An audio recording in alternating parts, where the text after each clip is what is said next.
Bueno, muy bien. Vamos un momentico a 2 Corintios.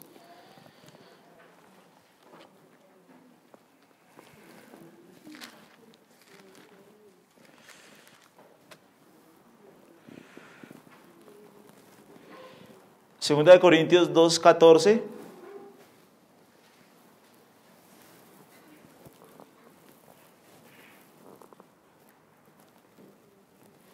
Gracias.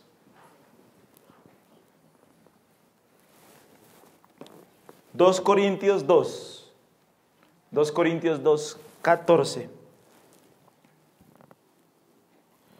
Miren lo que dice: mas a Dios gracias, el cual nos lleva siempre en triunfo en Cristo Jesús, y por medio de nosotros manifiesta en todo lugar el olor de su conocimiento, porque para Dios somos grato olor de Cristo en los que se salvan y en los que se pierden, a estos ciertamente olor de muerte para muerte, y a aquellos olor de vida para vida.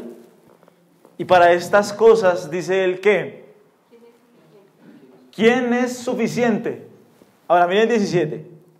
Pues no somos como muchos que medran falsificando la palabra de Dios, sino que con sinceridad, como de parte de Dios y delante de Dios, ¿qué? Hablamos en Cristo. Bien. Bueno, dale gracias a Dios porque ya cerramos diciembre. Ya solo quedan 2 reuniones, ¿sí? Y el 18 de junio ya celebramos, por así decirlo, 6 meses de habernos desvinculado de la iglesia anterior, del CENTI.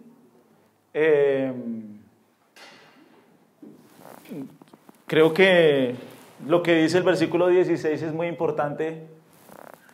Dice: para estas cosas, ¿quién es suficiente? Dice el apóstol, ¿sí es claro?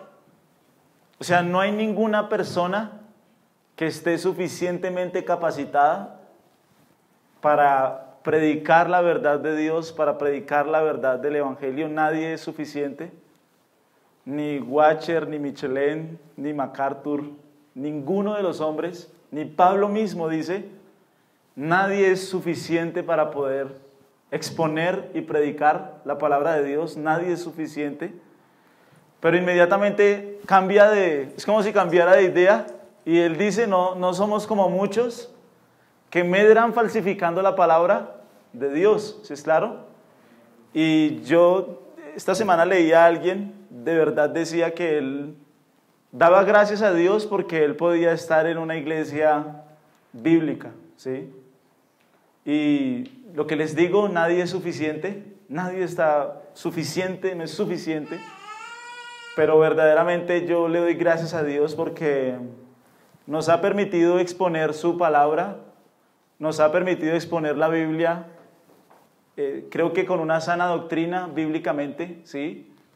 Yo considero que en Bogotá son muy pocas las iglesias y las personas que tienen el privilegio de escuchar una predicación de sana doctrina.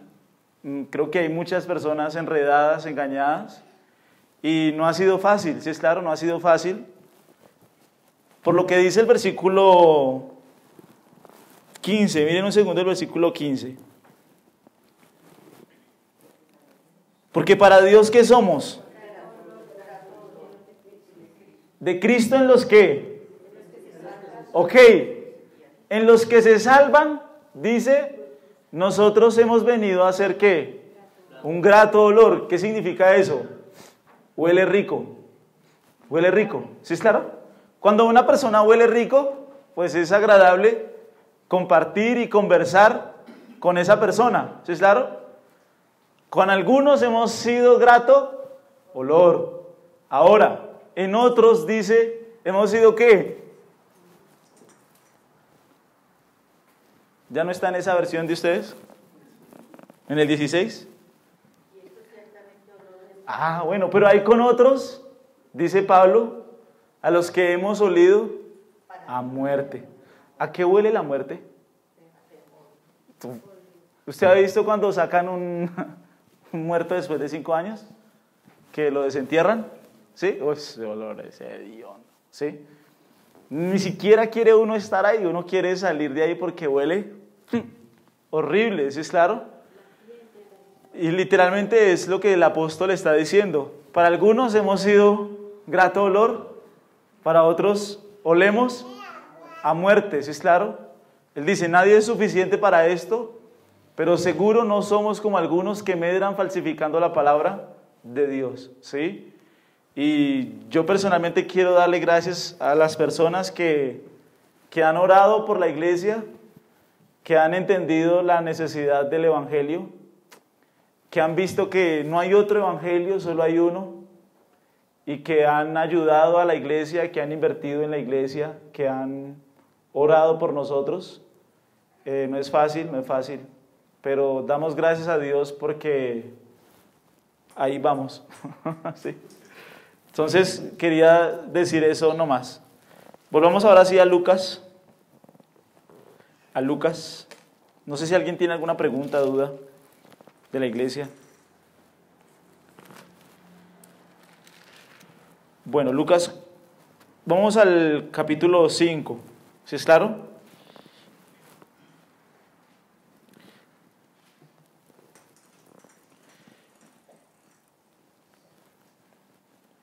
Y vamos a leerlo desde el versículo 20 porque hace 8 días quedamos ahí, ¿sí? O leámoslo del 17 para que podamos entender. Aconteció un día que él estaba enseñando y estaban sentados los fariseos y los doctores de la ley, los cuales habían venido de todas las aldeas de Galilea, de Judea y Jerusalén, y el poder del Señor estaba con él para sanar.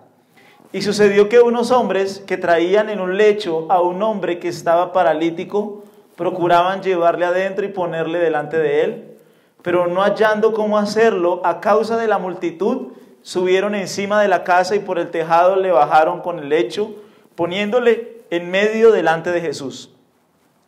Al ver la fe de ellos, le dijo, hombre, tus pecados te son perdonados. Entonces los escribas y los fariseos comenzaron a cavilar diciendo, ¿quién es este que habla blasfemias? ¿Quién puede perdonar pecados sino solo Dios? Jesús entonces, conociendo los pensamientos de ellos, respondiendo les dijo, ¿qué caviláis en vuestros corazones? ¿Qué es más fácil decir, tus pecados te son perdonados, o decir, levántate y anda? Pues para que sepáis que el Hijo del Hombre tiene potestad en la tierra para perdonar pecados, dijo al paralítico, a ti te digo, levántate, toma tu lecho y vete a tu casa. Al instante y levantándose en presencia de ellos y tomando el lecho en que estaba acostado, se fue a su casa glorificando a Dios, y todos, sobrecogidos de asombro, glorificaban a Dios, y llenos de temor decían, hoy hemos visto maravillas.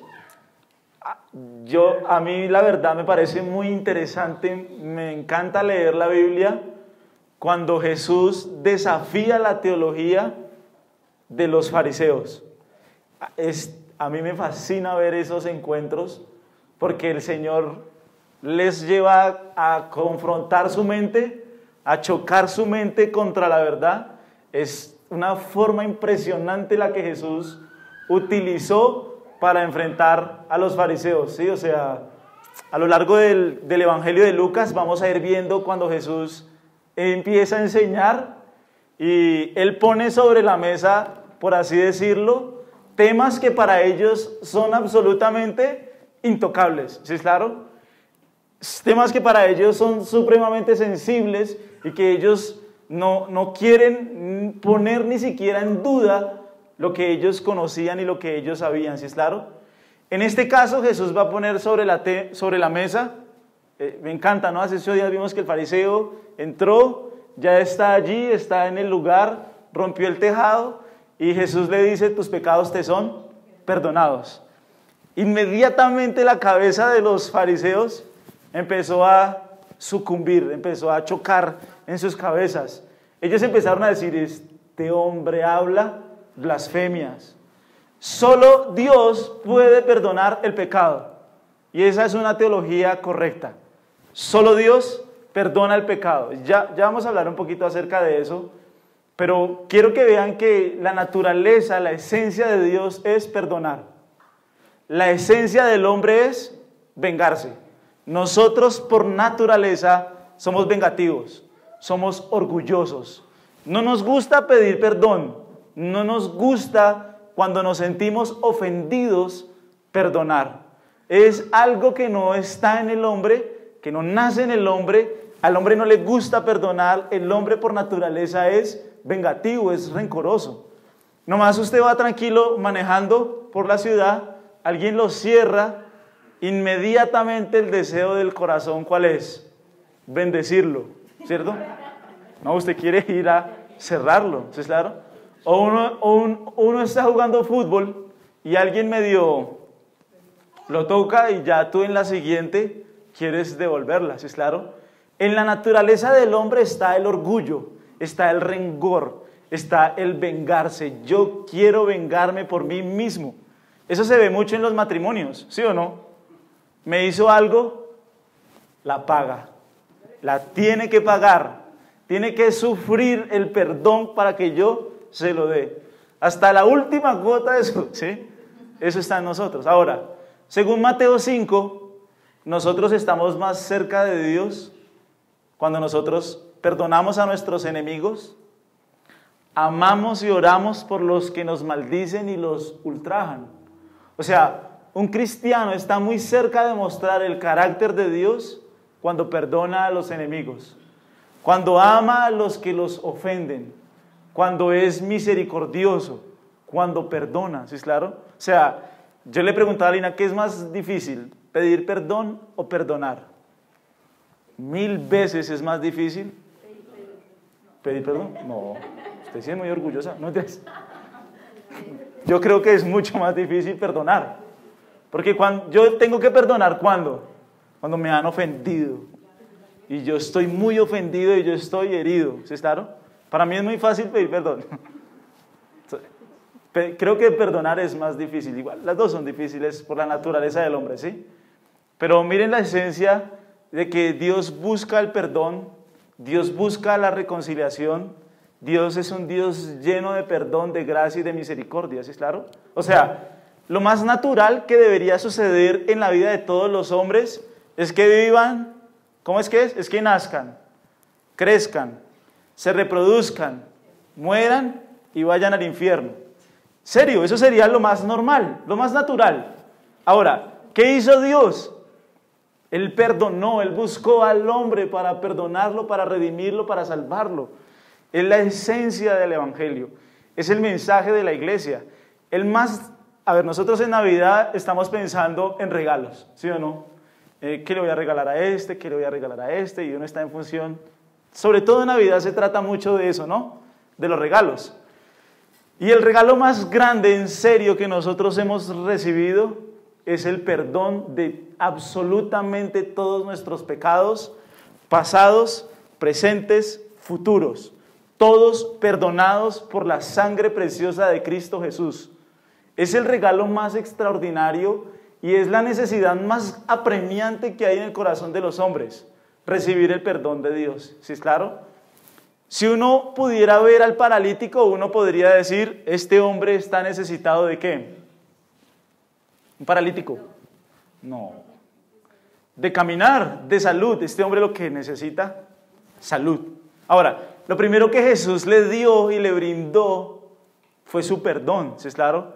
Le regaló su perdón porque él necesitaba ser reconciliado con Dios. Es maravilloso. Dios quiere perdonar. Dios anhela perdonar. Dios ha buscado al hombre para redimirlo, para perdonarlo, para salvarlo y para llevarlo a vivir una vida santa, ¿sí es claro? Vamos a ver algo importante, pero no me voy a adelantar a eso todavía, ¿sí es claro? ¿Cuál es el mensaje central del Evangelio? El perdón. Dios ha perdonado todas mis deudas. Dios ha perdonado todos mis pecados. El mensaje principal y central de una iglesia debe ser el perdón.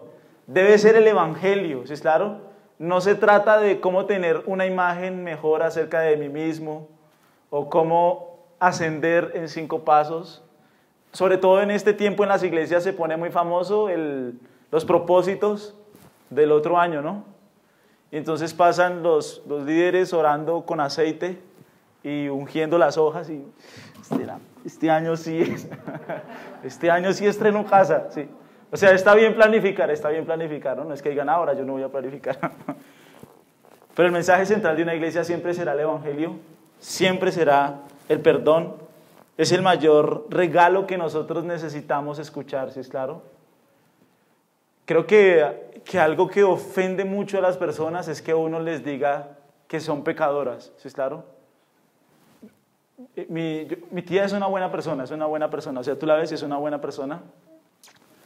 Y el día que yo le estaba compartiendo el evangelio, se transformó, porque yo le dije, bueno, ¿tú has mentido alguna vez? Sí. ¿Cómo le llamas a una persona que has mentido? Mentirosa. Finalmente ella terminó diciendo, yo soy mentirosa, soy adúltera, soy asesina de corazón y estoy ofendida. Le dije, ¿alguna vez te has sentido ofendida con alguien? Y me dijo, estoy ofendida, en este momento estoy ofendida. Y yo le dije, qué bueno, era mi intención que tú te sintieras ofendida para que pudieras ver el verdadero diagnóstico y la verdadera condición de tu corazón. El mensaje del cristianismo es que todas las personas han pecado, que todas las personas han ofendido a Dios, que todas las personas están bajo la mira de Dios y Dios está irado.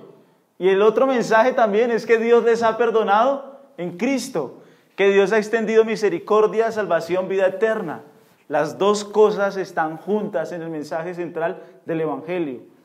Pero es muy importante que una persona reconozca la miserable condición de su corazón. Fea esa palabra.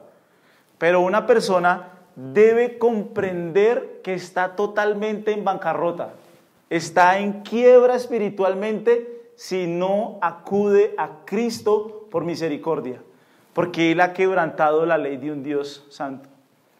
Un gran predicador del siglo pasado, Martin Lloyd-Jones, han empezado a sacar entrevistas viejas de él, y lo estaba entrevistando una muchacha y le decía, doctor Martin Lloyd-Jones, sus declaraciones y sus libros son muy polémicos, porque ni siquiera los cristianos están de acuerdo con usted acerca de la perspectiva que usted tiene del hombre. ¿Sí es claro? ¿Qué decía y qué dice el doctor Martin Lloyd-Jones y qué dice la iglesia histórica? Que el hombre es un ser completamente corrupto, completamente caído, que ninguna obra de justicia al hombre lo puede salvar.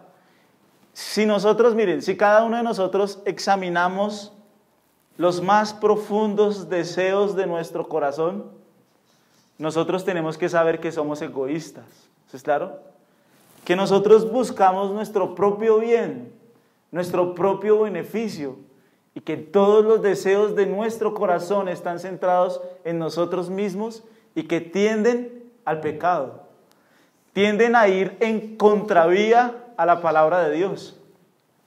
Estaba hablando esta semana con alguien del matrimonio y yo le dije, yo te recomiendo algunas prédicas que he visto que personalmente me han servido mucho, me han ayudado. Y él me decía, tengo miedo porque yo más o menos sé de qué se trata esas prédicas y de qué me va a hablar. Y yo no quiero confrontar mi realidad con esa verdad. ¿Sí es claro? Es duro, porque nosotros vivimos en función de nosotros mismos, en función de nuestros deseos, de nuestros planes, de nuestros propósitos. Tenemos un corazón centrado en nosotros mismos. ¿Sí es claro? Entonces, el Evangelio básicamente es el mensaje del perdón, de la gracia, de la misericordia. Dios quiere traer perdón a las personas. Y miremos un momentico Romanos 1, un segundo para que miremos algo importante.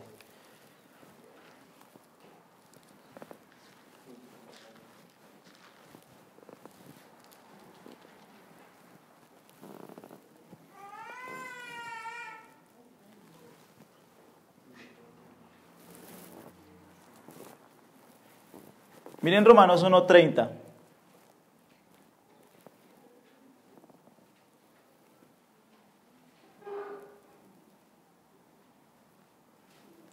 ¿Están conmigo? ¿Sí? Romanos 1:30. ¿Sí? Miren lo que dice. ¿Qué dice acerca de los hombres? ¿Que son qué? Detractores, aborrecedores de Dios, injuriosos, soberbios, altivos, inventores de males, desobedientes.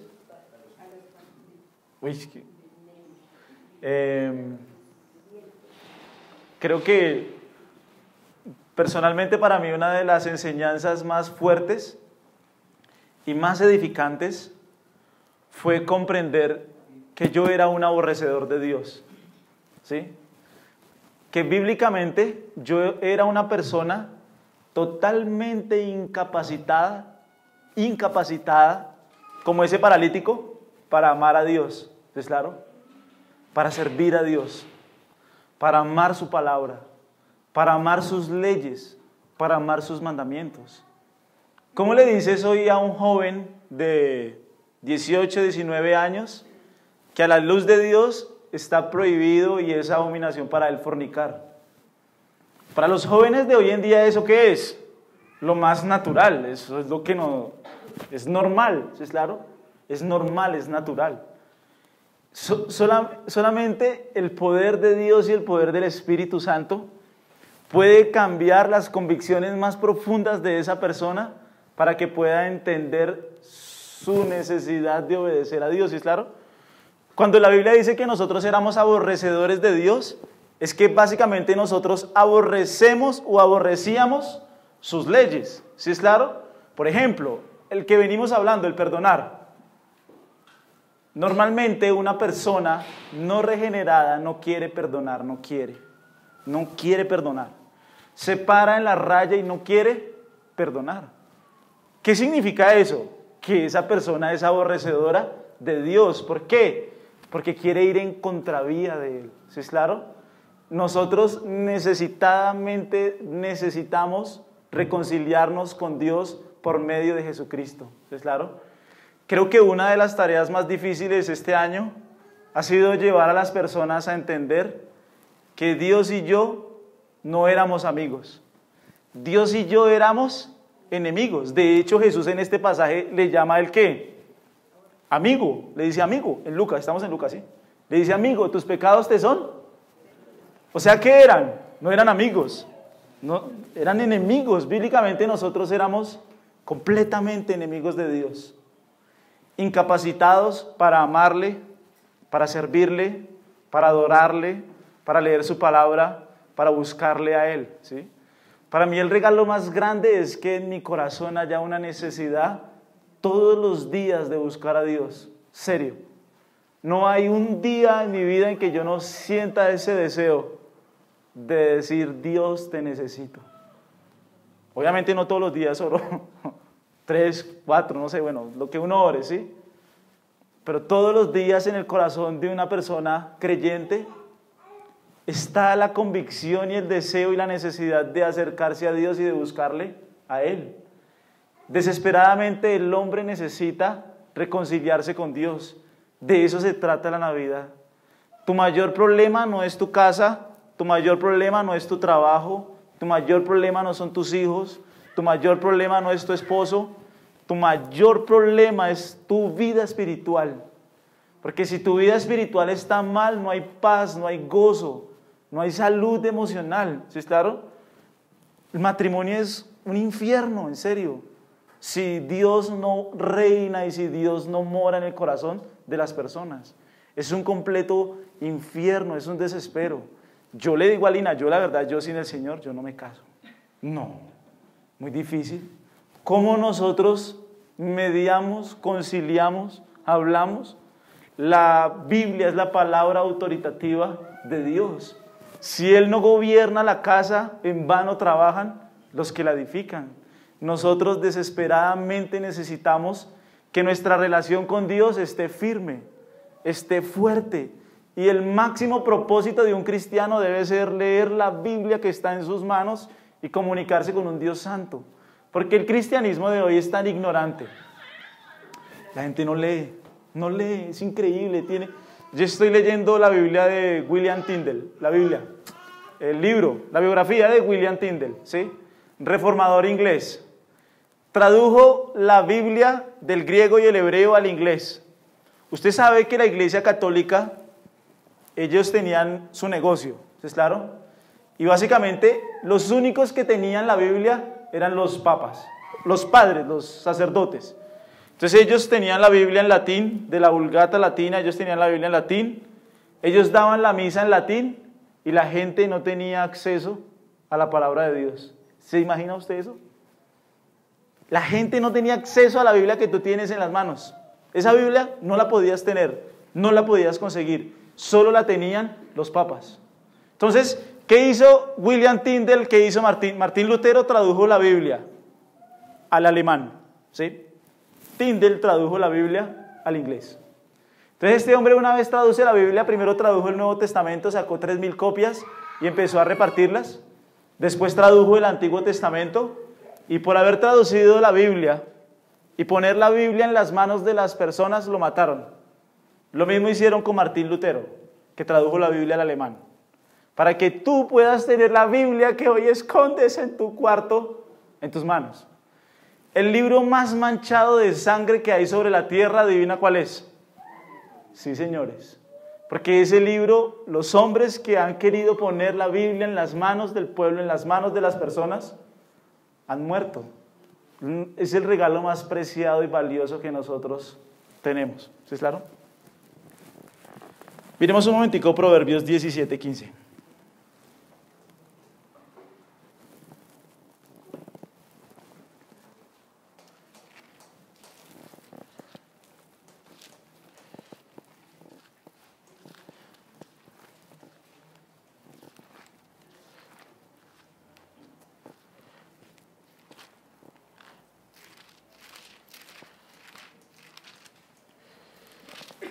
(17:15).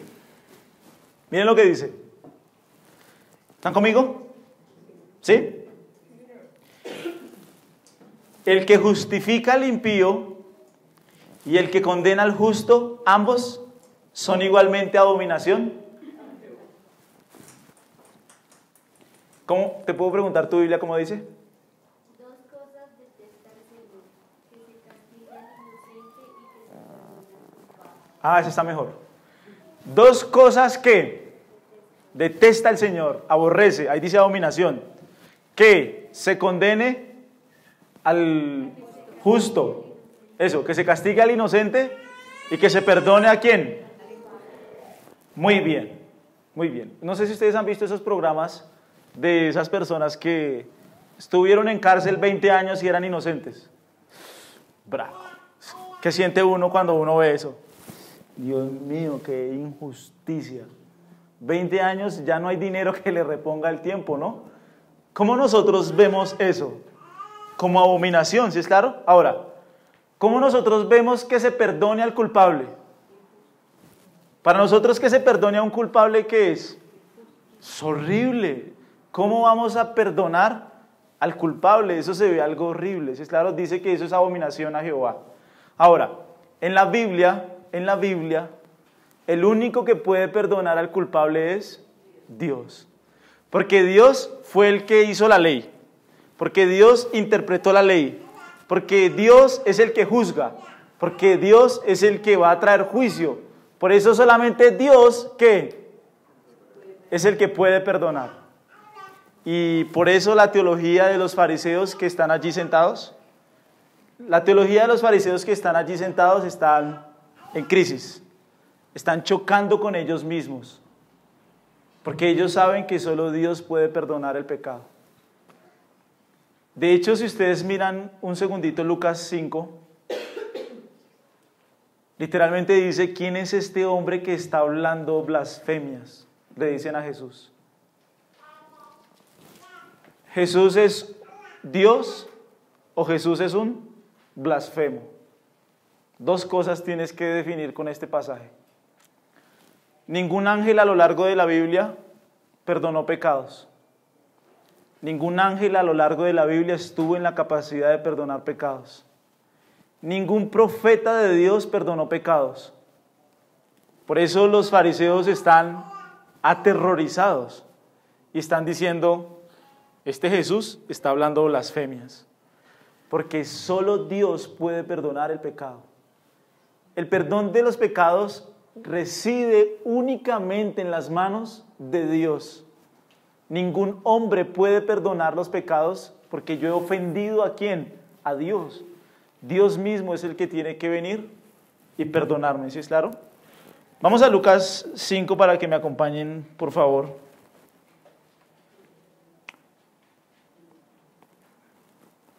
Perdón, un segundito, Juan 3:16, antes de ir allá, Juan 3:16.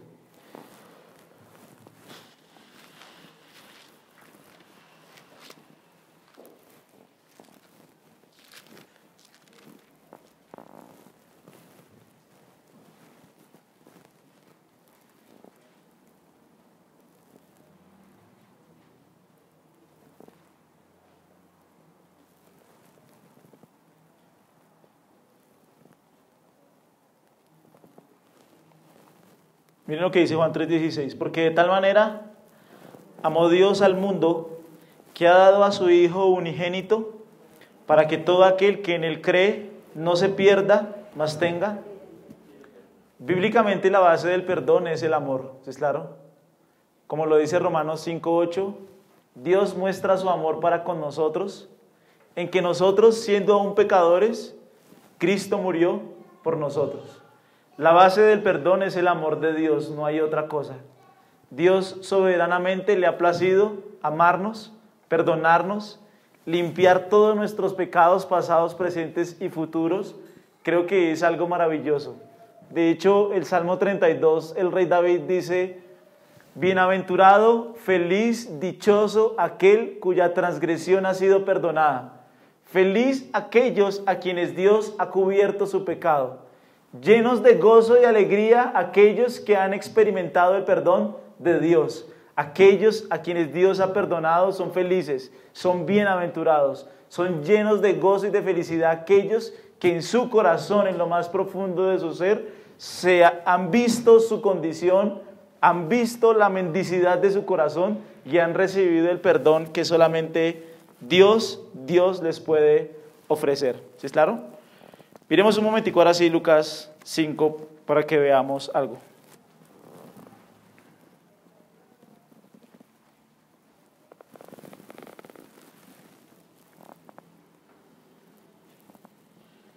Miremos el versículo 20.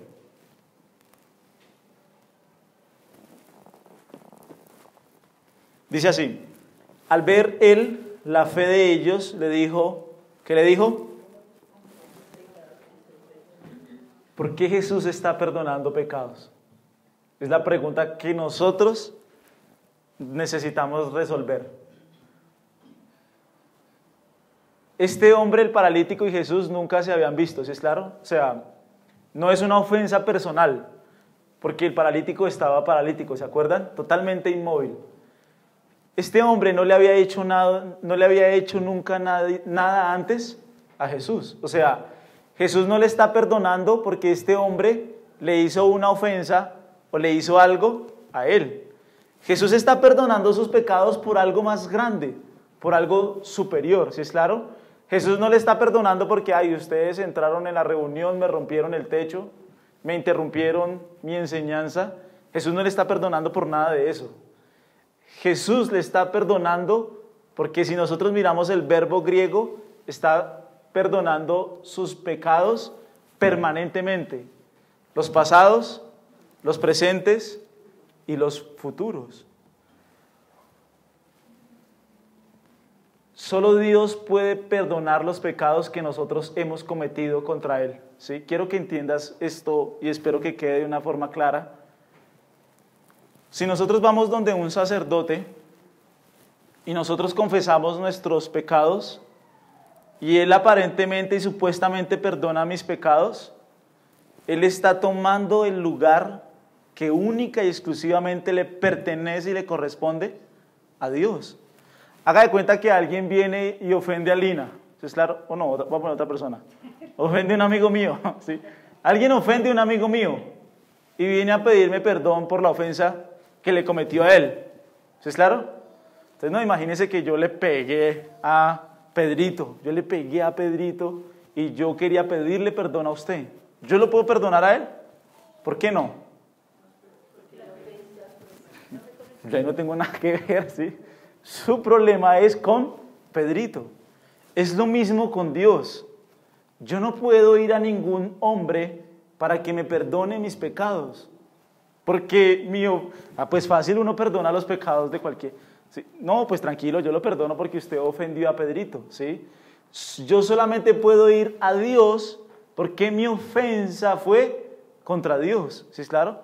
Ahora, Jesús aquí está actuando como Dios, porque la teología de los fariseos es correcta. Solo Dios puede perdonar los pecados. Y Jesús está perdonando todos los pecados de este hombre.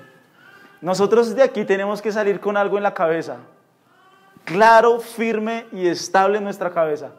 O Jesús es Dios, o Jesús es un blasfemo. No hay dos opciones, no hay otra vía, o sea, no hay otra manera de verlo. O Jesús es Dios, porque Él está haciendo lo que solo Dios hace, que es perdonar los pecados, o Jesús es un blasfemo. ¿Es claro? Y los fariseos nunca vieron a Jesús como Dios, ¿me entiendes? Entonces ellos, ¿qué empezaron a decirle al pueblo? Este hombre habla blasfemias, este hombre habla es por Satanás, este hombre no es Dios, este hombre es un blasfemo, es un blasfemo, es un blasfemo. Y finalmente el pueblo, ¿qué creyó?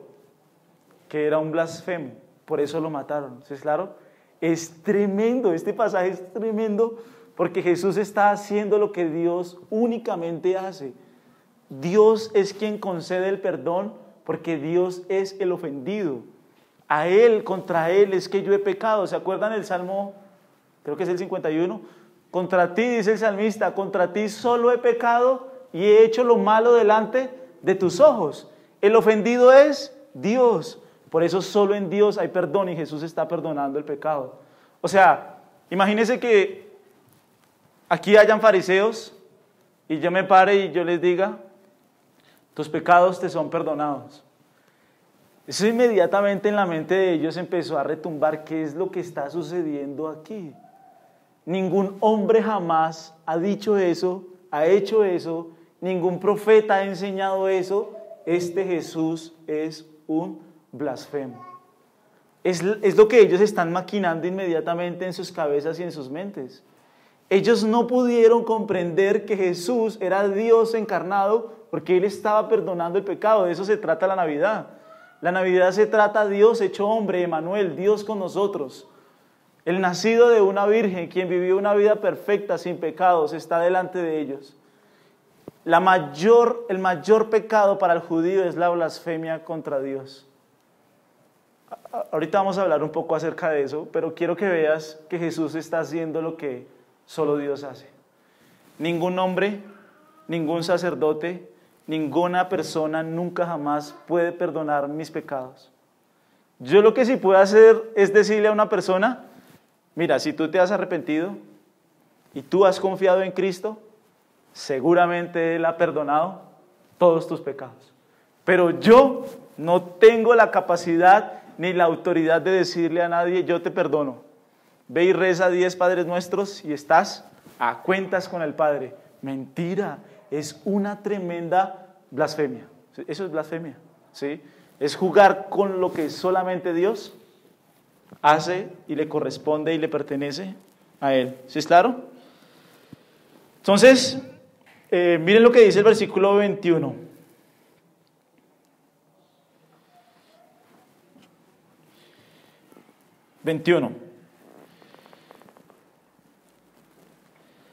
Dice, entonces los escribas y los fariseos comenzaron a cavilar diciendo, ¿quién es este que habla blasfemias? ¿Quién puede perdonar pecados sino solo Dios? Bien, antes de eso se me olvidó algo. Jesús dice que Él vio la fe de ellos. Eso es impactante, ¿sí es claro? Así dice, al ver la fe de ellos. ¿Sí es claro? Yo siempre que leía este pasaje, yo pensé que Jesús había visto la fe de los 4 amigos. ¿Sí? Pensé que se refería a la fe de ellos. Y obviamente se refiere a la fe de ellos, pero también se refiere a la fe del hombre que está paralítico, inmóvil en esa cama.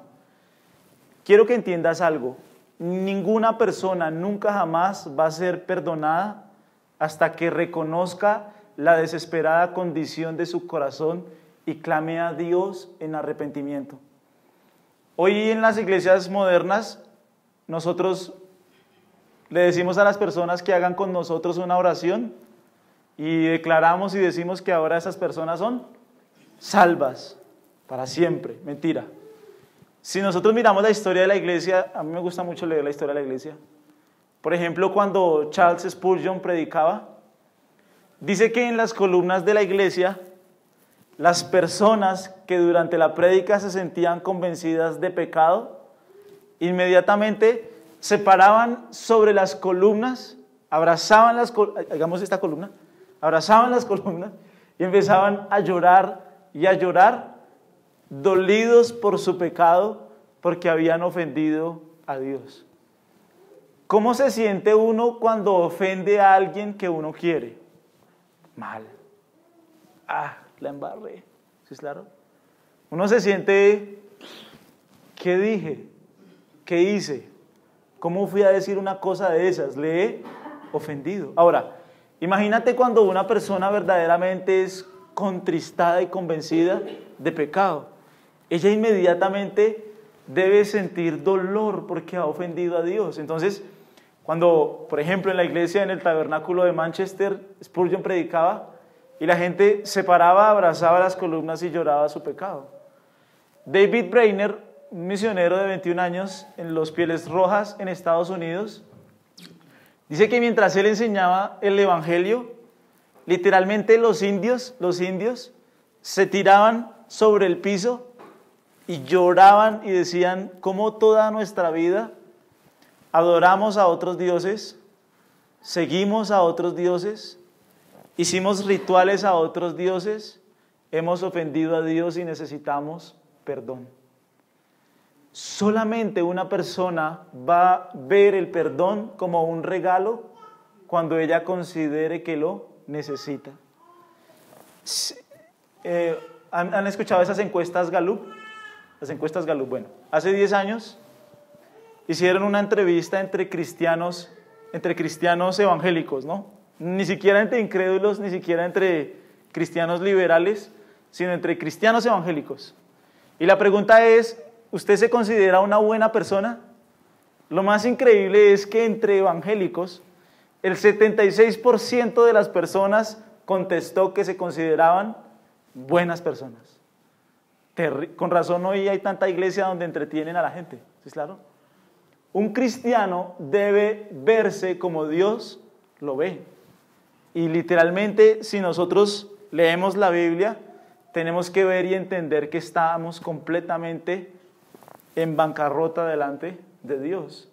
Por eso Jesús vio su fe. Ahora, ¿qué vio en la fe de ellos?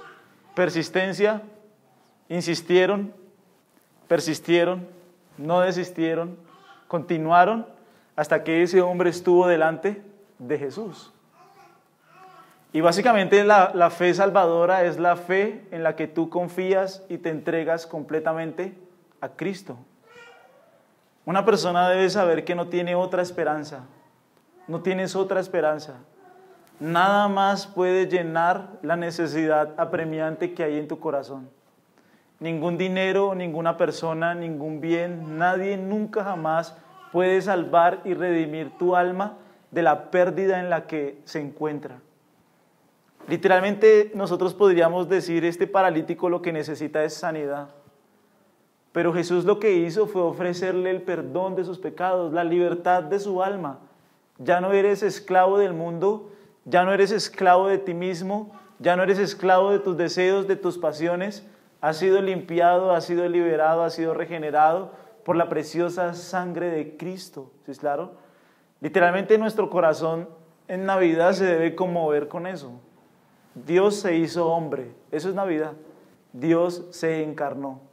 Dios ha tomado forma humana para librar mi alma de mi pecado, de mi condición perdida, de mi esclavitud. El mayor regalo que puedes encontrar en un árbol es el regalo de la salvación, del perdón de tus pecados. No hay otra cosa, ¿sí es claro? Yo era un hombre perdido en mis delitos y en mis pecados. Cristo ha intervenido y me ha librado, es el perdón. Este hombre está delante de Jesús y estoy seguro que está literalmente necesitado por dentro. Miremos un momentico Lucas 18.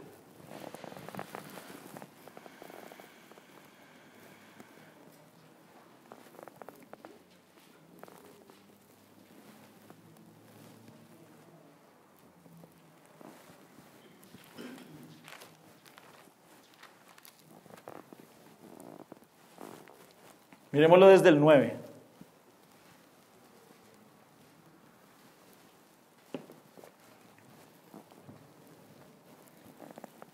Mira lo que dice el 9. A unos que confiaban en sí mismos como justos y menospreciaban a los otros, dijo también esta parábola. 2 hombres subieron al templo a orar. Uno era fariseo y el otro publicano. El fariseo, puesto en pie, oraba consigo mismo de esta manera: Dios, te doy gracias porque no soy como los otros hombres, ladrones, injustos, adúlteros, ni aun como este publicano. Ayuno 2 veces a la semana, doy diezmos de todo lo que gano. Mas el publicano, estando lejos, no quería ni aun alzar los ojos al cielo, sino que se golpeaba el pecho diciendo: Dios, sé propicio a mí, pecador. Os digo que éste descendió a su casa justificado antes que el otro, porque cualquiera que se enaltece será humillado, y el que se humilla será. Básicamente, aquí Jesús nos está explicando cómo era el perdón en el Antiguo Testamento. ¿Qué necesitaba una persona en el Antiguo Testamento para recibir el perdón de sus pecados? Ahí lo está diciendo claramente. Sí, claro, esto todavía es Antiguo Testamento. Y aquí Jesús claramente está enseñando cómo una persona del Antiguo Testamento era perdonada. Muchos dirían a través de los sacrificios. No. El Antiguo Testamento, una persona recibía el perdón de sus pecados cuando veía la miseria de su corazón, cuando se arrepentía y cuando clamaba a Dios por misericordia. Y quiero que entiendas algo, porque va a ser muy importante de aquí en adelante para los sermones de Lucas.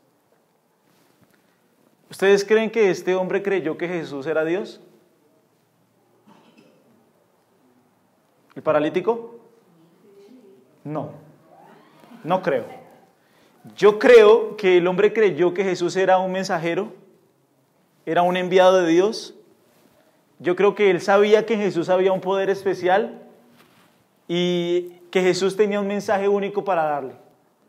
Pero este hombre no lo dice, no dice su punto de vista acerca de Cristo, no lo dice. Y podemos saber que este hombre no creyó que Jesús era Dios. Porque la base del perdón en el Antiguo Testamento es que veas tu miseria, que reconozcas tu necesidad de Dios y que pidas a Él misericordia. Por ejemplo, ¿Moisés creyó que Jesús era Dios? No. Ni siquiera se había escrito Isaías como para medio. No. Moisés solamente creyó hasta donde Dios le había dicho. ¿El rey David creyó que Jesús era Dios? No creo. Ninguno de esos hombres, la mayoría, no creyó que Jesús fuera Dios. Porque ¿dónde sabemos que Jesús es Dios? Cuando Él viene. Solamente cuando Él viene, cuando Él muere y resucita, podemos saber que Jesús es Dios. Antes, no. Entonces miren, en el Antiguo Testamento, una persona podía no comprender completamente quién era Cristo. ¿Sí es claro? Y eso lo vamos a ver. Van a haber pasajes donde como que no tenía una completa idea de con quién estaba hablando, con Dios encarnado. Ellos no lo sabían. Entonces, estas personas se salvaban cuando reconocían su pecado, sentían su bancarrota y pedían misericordia a Dios. Ahora, ¿qué sucede con los que estamos de este lado de la cruz? Miren Romanos 10. Romanos 10, 9.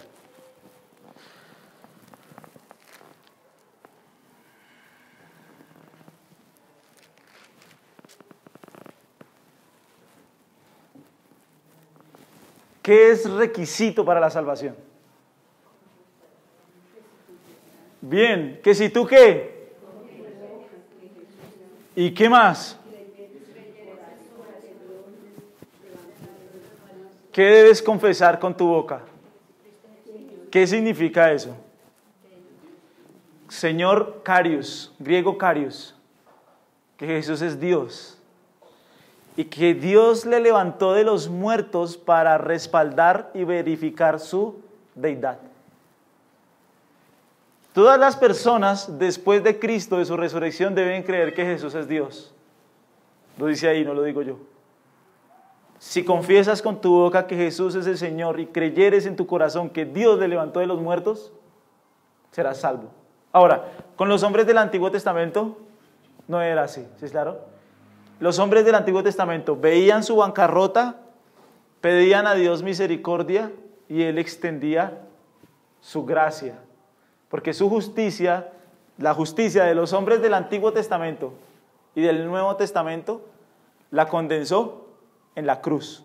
¿Es claro? Entonces, los de este lado de la cruz debemos creer claramente que Jesús es el Señor. Volvamos a Lucas 5, por favor.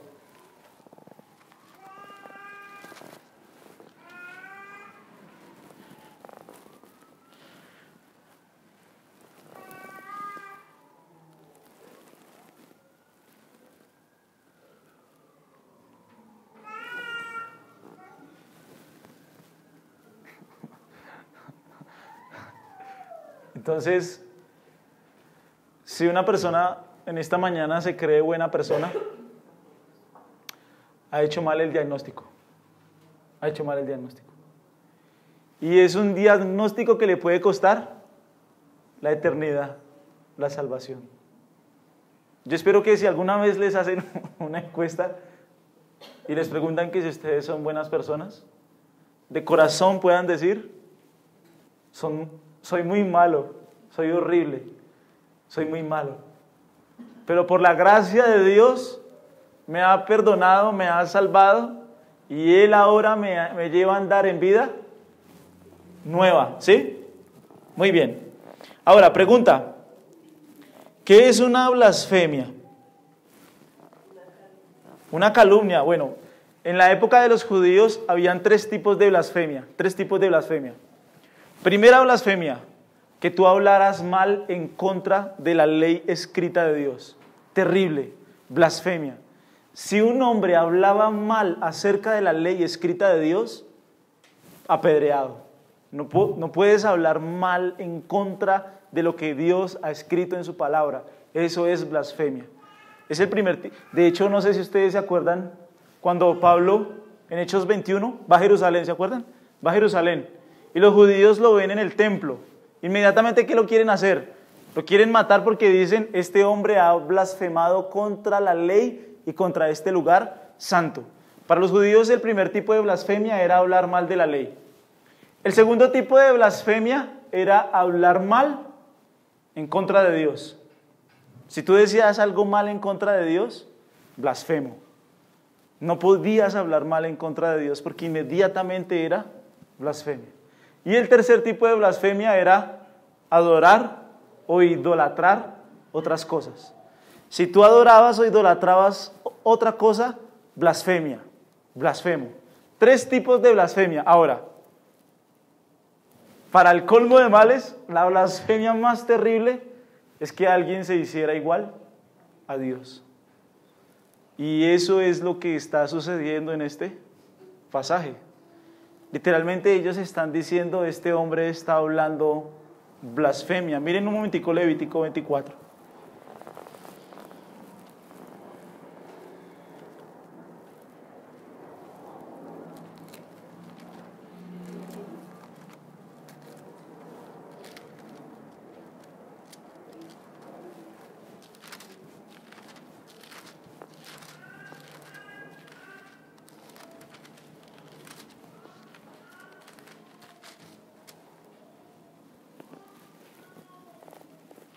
Miren el 10.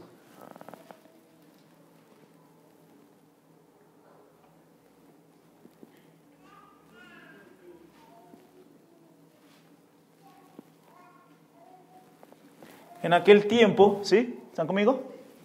En aquel tiempo, el hijo de una mujer israelita, el cual era hijo de un egipcio, salió entre los hijos de Israel. Y el hijo de la israelita y un hombre de Israel riñeron en el campamento, o sea, estaban peleando, ¿sí? Y el hijo de la mujer israelita, ¿qué hizo? Y maldijo, o sea, ¿qué dijo? Estaban peleando, ¿sí? ¿Y qué dijo? Ah, Dios, maldita sea, así, maldijo, blasfemó el nombre, dice ahí, ¿sí? Ahora, ¿qué sucedió inmediatamente? Miren lo que dice. Entonces se llevaron a Moisés, y su madre se llamaba Selomit, hija de Dibri, de la tribu de Dan. Y lo pusieron en la cárcel hasta que les fuese declarado por palabra de Jehová. Y Jehová habló a Moisés diciendo: saca al blasfemo fuera del campamento, y todos los que le oyeron pongan sus manos sobre la cabeza de él, y apedréelo toda la congregación. Y a los hijos de Israel hablarás diciendo: cualquiera que maldijere a su Dios, llevará su iniquidad. ¿Qué debían hacer con un blasfemo? Ay, no diga esas palabras ociosas tan terribles. No diga esas palabras. Si alguien blasfemaba el nombre de Dios, ¿qué debía suceder? Por eso los judíos ni siquiera querían mencionar el nombre de Dios. No lo mencionaban. No querían mencionarlo, no querían eso. Ellos se referían a Dios como Elohim, el Shaddai, Jireh, pero como Adonai, pero como Jehová no querían ni mencionarlo, porque solamente jugar con el nombre de Dios era un acto terrible de blasfemia. Miren el versículo 23. Y habló Moisés a los hijos de Israel, y ellos sacaron del campamento al blasfemo, ¿y qué hicieron? Lo aconsejaron. Le dijeron: no vuelva a hacer eso. ¿Qué le hicieron? Lo apedrearon, y los hijos de Israel hicieron según Jehová había mandado. Entonces, si ellos están diciendo que Jesús es un blasfemo, ¿qué están queriendo hacer ya? Ya lo quieren matar, apedrear a este tipo. Este man es un blasfemo. Solo Dios puede perdonar los pecados. Nosotros conocemos toda la historia y nosotros sabemos bíblicamente que Jesús es Dios. Ellos no pudieron entender eso. Ellos no pudieron ver a Dios allí. Por eso se llenaron de orgullo, se llenaron de autojusticia y no pudieron reconocer que Jesús les estaba ofreciendo el perdón de sus pecados. ¿Sí es claro? Creo que es uno de los pasajes más fuertes y más contundentes acerca de la divinidad de Cristo. Solo Dios perdona, nadie más. Solo Dios puede perdonar nuestros pecados. Y ese es el ofrecimiento del Evangelio, ¿sí? Cerremos con este último versículo en Lucas 5.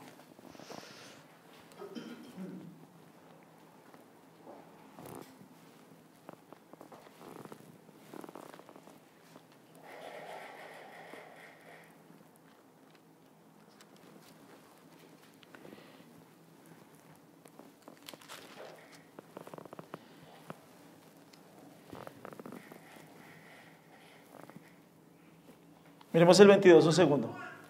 Jesús entonces, ¿qué dice? Lucas 5:22, ¿están conmigo? Jesús entonces, ¿qué hizo? Respondiendo les dijo: ¿qué caviláis en vuestros? El griego de caviláis es como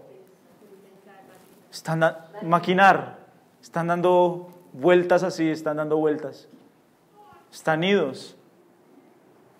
Imagínate la escena, ¿no? Está Jesús enseñando, viene el hombre, tus pecados te son perdonados, y él sigue enseñando. ¿Ustedes les ha pasado que, yo sé que a ustedes les pasa seguido porque yo lo veo en su mirada, que uno está hablando, que uno está hablando y la gente se queda, no sé, en otro lugar? ¿Sí? O sea, Jesús no solo vio que ellos estaban idos, Jesús vio lo que ellos estaban pensando en sus mentes, en sus corazones.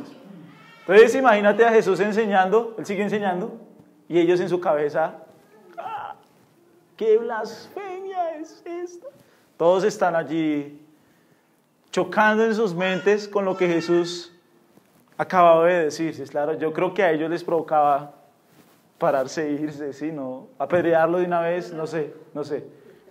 Pero dice que Jesús, conociendo igual lo que solo Dios conoce, conociendo el corazón de ellos y conociendo el pensamiento de ellos, les dice: ¿qué caviláis en vuestros corazones? ¿Es claro? ¿Qué es lo que ustedes están pensando? ¿Qué es lo que ustedes están maquinando? Y la pregunta siguiente, jodida. O sea, si los había noqueado con este puño, ya los dejó en el piso. Les dice: ¿qué es más fácil? Decirle a un hombre: ¿Tus pecados te son perdonados o levántate y anda? Dentro de 8 días vamos a hablar de esa pregunta porque es tremenda. Nadie puede perdonar los pecados. Nadie puede decirle a un hombre que se levante y ande solo. Eso los ofendió terriblemente, terriblemente. Me hubiera gustado estar allí ese día para ver la cara de ellos. ¿Qué cara están haciendo? ¿Sí? ¿Cómo se les transformó la cara? ¿Sí, claro? A mí me encanta cuando Jesús confronta a los fariseos en serio, porque les desarticula toda su creencia, toda su teología, y no pueden responder a eso. ¿Sí, claro? Son supremamente orgullosos, no quieren reconocer. Es terrible, es tremendo, ¿sí? Oremos.